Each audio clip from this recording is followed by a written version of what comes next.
Բարև ձեզ հարազատներս, դեկտեմբերն է, պետք է տարվա արդյունքներն ամփոփենք, բոլորիս է սա խորհուրդ տրվում, որ տեսնենք ինչ է կատարվել անցած տարվա մեջ, աճում ենք թե ոչ, թե նույն տեղում ենք, սա շատ եմ բոլորիդ խորհուրդ տալիս կատարել, հիշեցնեմ, որ ես մանկաբարձ գինեկոլոգ եմ, բժշկական գիտությունների թեկնածու, 21 տարի աշխատել եմ Մոսկվայի առաջատար կլինիկաներում, արդեն 2 տարի է ինչ աշխատում եմ մեր երկրում, փորձեմ ամփոփել տարիս, որ սա հեշտ ստացվի, պետք է շատ խորհուրդ եմ տալիս օրագիր գրել, շատ եմ օրագիր գրել կյանքիս մեջ, հիմա այս վերջերս չեմ կարողանում, չեմ հասցնում օրագիր գրել, բացում եմ էջս, քանի որ ամեն ինչը տեղադրում եմ սոցցանցերում, Facebook-ում, բացում եմ էջս ու նայում տարվա մեջ ինչ է եղել ու հիմա ձեր հետ կիսվելու եմ ինչ եմ կատարել տարվա մեջ։ Այս տարվա արդյունքներս այդքան էլ մեծ չեն, համեմատած 23 եւ 24 թվականի հետ, օրինակ 23 թվականին տեղափոխվել եմ Հայաստան։ Մոսկվայից մեծ որոշում էր, լուրջ որոշումներից համար 24 թվականին Սևանի բնակարանն եմ մեր վերանորոգել, իսկ 25-ին այդպիսի մեծ հաջողություն չունեմ, բայց էլի կկիսվեմ ձեզ հետ ինչ եմ արել տարվա մեջ։ Առաջի կարևոր բանը, որ արել եմ, դա հայրենաճանաչությունն է։ Ու սա շատ կարևոր է, որ մարդ լավ ընկերներ ունենա, ճիշտ ընկերներ, ճիշտ շրջապատ ունենա, որ իր աճին օգնեն, նպաստեն։ Այդպիսի մի ընկերուհի ունեմ, Սուսան Չոբանյանը, որին կարելի է ցիտել, բայց մի կարևոր բան է ասում, որ ես հասկացա, ասում եմ, ինչ են մարդիկ այսքան հանգիստ տանում, որ հողերը մեր գրավում են, քանի որ չեն տեսել այդ հողերը։ Ու իր սկզբունքներից մեկն է դա հայրենաճանաչությունն է ու բախտս այնպես է բերել, որ ես իր ընկերուհին եմ, ինձ էլ հետը տանում է ու այս տարի ահագին հետաքրքիր տեղեր են գնացել Շամշադինի խորանավանքից մինչև Արցախ-Գորիս սահմանը։ Շատ հետաքրքիր տեղեր ունենք ու մի անգամ Սուսանին ասեցի, Սուս ջան, որ ես 2-3 տարում Հայաստան լրիվ նայենք, գնանք մեկ էլ էս Պարսկաստան, Թուրքիա, մեր հին հողերը նայենք, ասես չենք վերջացնելու։ Հայաստանը անվերջանալի է ու դրանից լավ նախադասություն երևի կյանքիս մեջ լսած չլինեմ, որ այսքան հետաքրքիր տեղեր ունենք։ Գնալուց ես եմ շատ խորհուրդ տալիս, երբ որ մի բանը տեղադրում եմ, դուք էլ այդտեղ գնացեք կամ մի ուրիշ տեղ գնացեք, ընկերներ ճարեք, ճանապարհորդությունը հաճելի լինի ձեզ միասին գնացեք մեր երկիրը տեսեք, մեր գեղեցիկ վայրերը, հետաքրքիր պատմությունները շատ կարևոր են։ Հայրենաճանաչությունը դա առաջի տեղում է, երկրորդը դե բարեգործությունից մի քիչ խոսեմ, գիտենք, որ բարեգործության մասին ինչքան շատ խոսենք, այդքան մեր ոնց ասում, բալերը վերևում սպառվում են, որովհետև մարդ պիտի բարեգործությունն այնպես անի, որ ձախ ձեռը չիմանա աչքն ինչ արեց, բայց ես մի երկու բանի մասին կպատմեմ, որ պատկերացնեք, որ դա շատ հնարավոր է։ Մեծ գումարներ պետք չեն դա կատարելու համար, բարեգործություն անելու համար, մարդ ինչ կարող է, ինչ իր մոտ ստացվում է, դրանով էլ պետք է օգտակար լինի շրջապատին, ուրեմն մի բան էլի նույնպես Սուսան Չոբանյանի հետ, որ գնացինք Շամշադին, այնտեղ բարեգործական խորհրդատվություններ կատարեցինք, 66 կարծեմ կինեմ խորհրդատվություն կատարել այնտեղ, պապքսուկներ վերցրել ու ես եւ Սուսան Չոբանյանը վճարեցինք այդ պապքսուկների համար, լաբորատորիայի ղեկավարներին էլ շնորհակալ եմ, որովհետեւ զեղչ արեցին ահագին մեզ ու այդպես էլ մեծ գործ չէր, բայց մեծ բան չենք արել, բայց օգտակար է։ Երկրորդ բարեգործական, որ կուզեի կիսվել, դա որ թխվածք է կոճապղպեղի թխվածքաբլիթից տնակ էի թխել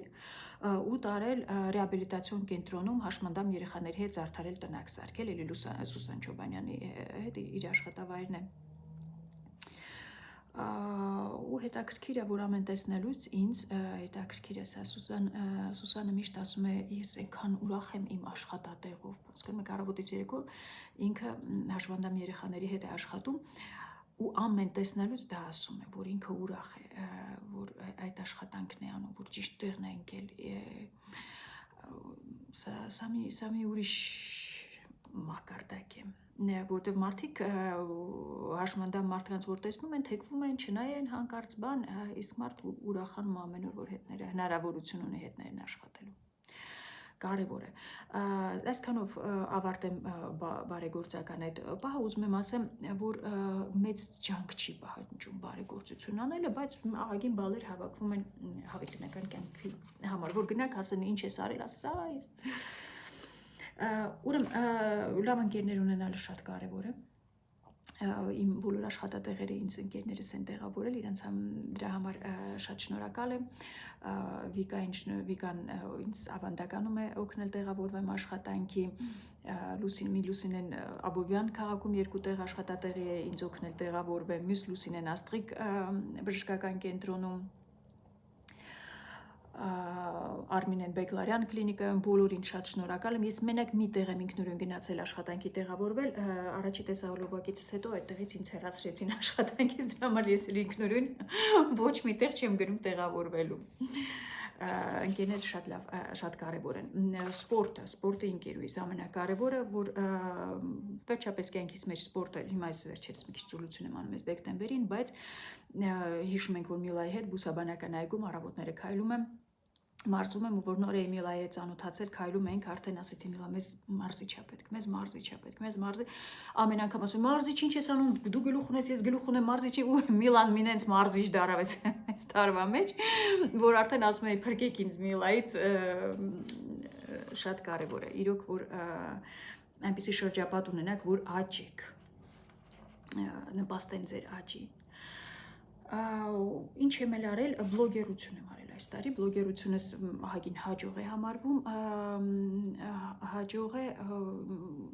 33 բժշկական տեսահոլովակ եմ նկարահանել, իհարկե այս Facebook-ում, YouTube-ում իրանք խառն են, դրա համար Telegram կանալում 2 էջ եմ բացել, մեկի մեջ միայն բժշկական տեսահոլովակներս են, ովքեր որ կուզեն միայն բժշկությունը լսեն, կարող են մտնել, անվանել եմ Հայկուհի Լիլիթ հոգի, Հայկուհի Լիլիթ մարմին, որտեղ մարմին է գրած դա մանկաբարձություն գինեկոլոգիա է, որտեղ հոգու մասին է, դա արդեն իմ մնացած տեսահոլովակներն են իմ ճանապարհի մասին։ Իհարկե մեծ խնդիր ունեցա այսքան քանակի մարդկանց հետ շփվելու, որովհետև սա արհեստական է, այս սոցցանցերը սկզբից շատ էի լուրջ ընդունում ամեն ինչը, ամեն մի կոմենտի վրա, որ ինչ էսպես գրել, հիմա բլոգում եմ շատ հանգիստ անցնում առաջ, շարունակում են էլի մոտավորապես երևի մի 400-500 մարդ օրական հարց է ունենում ինձ գրելու,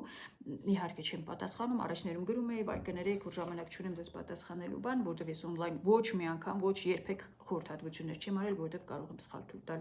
օնլայն խորհրդատվությունների ժամանակ։ Հետաքրքիր իրադարձություն եղավ, որ կյանքիս իմաստը փոխվեց, դրա մասին հագին տեսահոլովակներ նկարահանել եմ, բայց տարվա կեսին մոտավորապես մոտս հարց ծագեց կյանքի իմաստի մասին, չնայած որ ես ունեի արդեն կյանքի իմաստին ճանապարհով գնում էի, բայց այդպիսի մի բան, հոգու աճի մասին է խոսում, ժողովուրդ, ես գիտեմ, որ Հայաստանում եմ հոգու աճը տեղի ունենալու, Ռուսաստանում արդեն կանգնել էր, բայց որ այսպես հետաքրքիր ուրեմն եկավ մի պահ, որ հարց տվեցի իմաստը որն է, սկսեցի բացատրել, ձեզանից հարցեր հարցրեցի, դուք ինչ եք մտածում, ասում են ռեշտակը բերեց ինձ, կյանքի իմաստը փոխվեց, գուցե կթվա թե քիչ է տարբերվում, առաջ եթե մտածում էի աստվածանման լինեմ, հիմա արդեն հավիտենականությունը ժառանգելն է, կյանքիս իմաստը փոխվեց, եթե առաջինում դա որ պասիվ է, եթե կյանքիս նպատակը պասիվ էր, այսինքն փորձում էի Աստծուն նմանվել, հա դե չստացվեց, դե ես Աստված չեմ, չստացվեց, բայց այստեղ արդեն ակտիվ է հավիտենականությունը ժառանգել, հասկանալով, որ բոլոր զենքերը ունենք արդեն, բարիություն, համեստություն, խիզախություն, հնազանդություն զենքեր են, մարդասիրություն, որ հանենք, թափ տանք, սատանային ջախջախենք ճանապարհին ու որ գնանք միջև հավիտենականություն, սա արդեն ակտիվ ճանապարհ է, տեսնեմ ինչպիսին է լինելու այս ճանապարհը։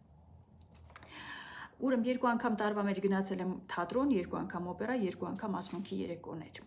շատ քիչ է իհարկե համեմատած Մոսկվայի կյանքիս հետ, կաշխատեմ այս տարի մի քիչ այդ ուղղությամբ ավելի տեսական երաժշտություն, թատրոններ կարևոր են գլխուղեղի աշխատանքի համար, հանգստության պետքական բան է, լավ չեմ հասկանում ինչի համար է պետք է կամ, բայց որ հասկանամ, ձեզ էլ կասեմ։ Մի աղցան եմ հնարել, զինվորի օրվան համապատասխանեց, այդ օրերը համընկան, նրա համար անվանել եմ զինվորի աղցան, էջիս վրա կարող եք տեսնել, երջանկության բաղադրատոմսն եմ փորձել տեսահոլովակներից մեջ հավաքել, որ հասկանանք, որ երջանկությունը մի մասից չի բաղկացած, երջանկությունը տարբեր բաղադրամասերից է բաղկացած, առողջություն է պետք, ընտանիք է պետք,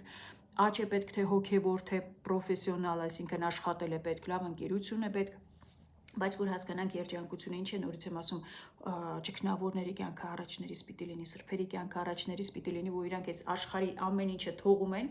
գնում են անապատ ու Աստծո հետ երջանիկ են լինում, ուրեմն մարդ կարա ոչ մի բան չունենա ու Աստծով միայն երջանիկ լինի,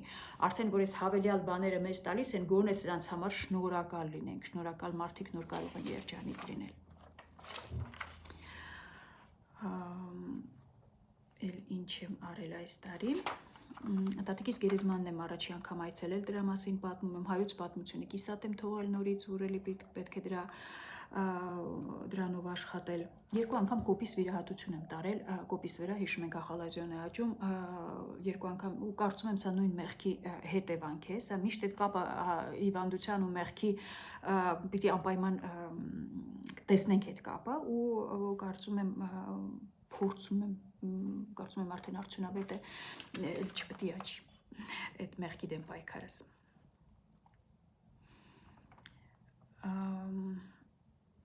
Քիչ եմ հանգստացել տարվա մեջ, շատ քիչ եմ հանգստացել, 5 օր Դիլիջանում, 2 օր Սևանում, սա շատ քիչ է իհարկե, Մոսկվայում ամենակիչը տարին 2 անգամ արտասահման էի գնում, հիմա արտասահման գնալու կարիքը չունեմ, քանի որ մեր երկրում ահագին սիրուն տեղեր կա, գնում ենք, տեսնում ենք, բայց հանգստանալը շատ պետք է, որ ուժերդ հավաքվեն, կարողանաս պայքարել։ Մի խոսքով շատ խոսեցի, օրհնություն է մեր երկրում ապրելը, մարդ իր երկրում ապրի, հնարավորություն ունենա իր երկրում աշխատի, արարի, ստեղծագործի, ամփոփեք անպայման ձեր տարին, տեսեք աճում եք, չեք աճում,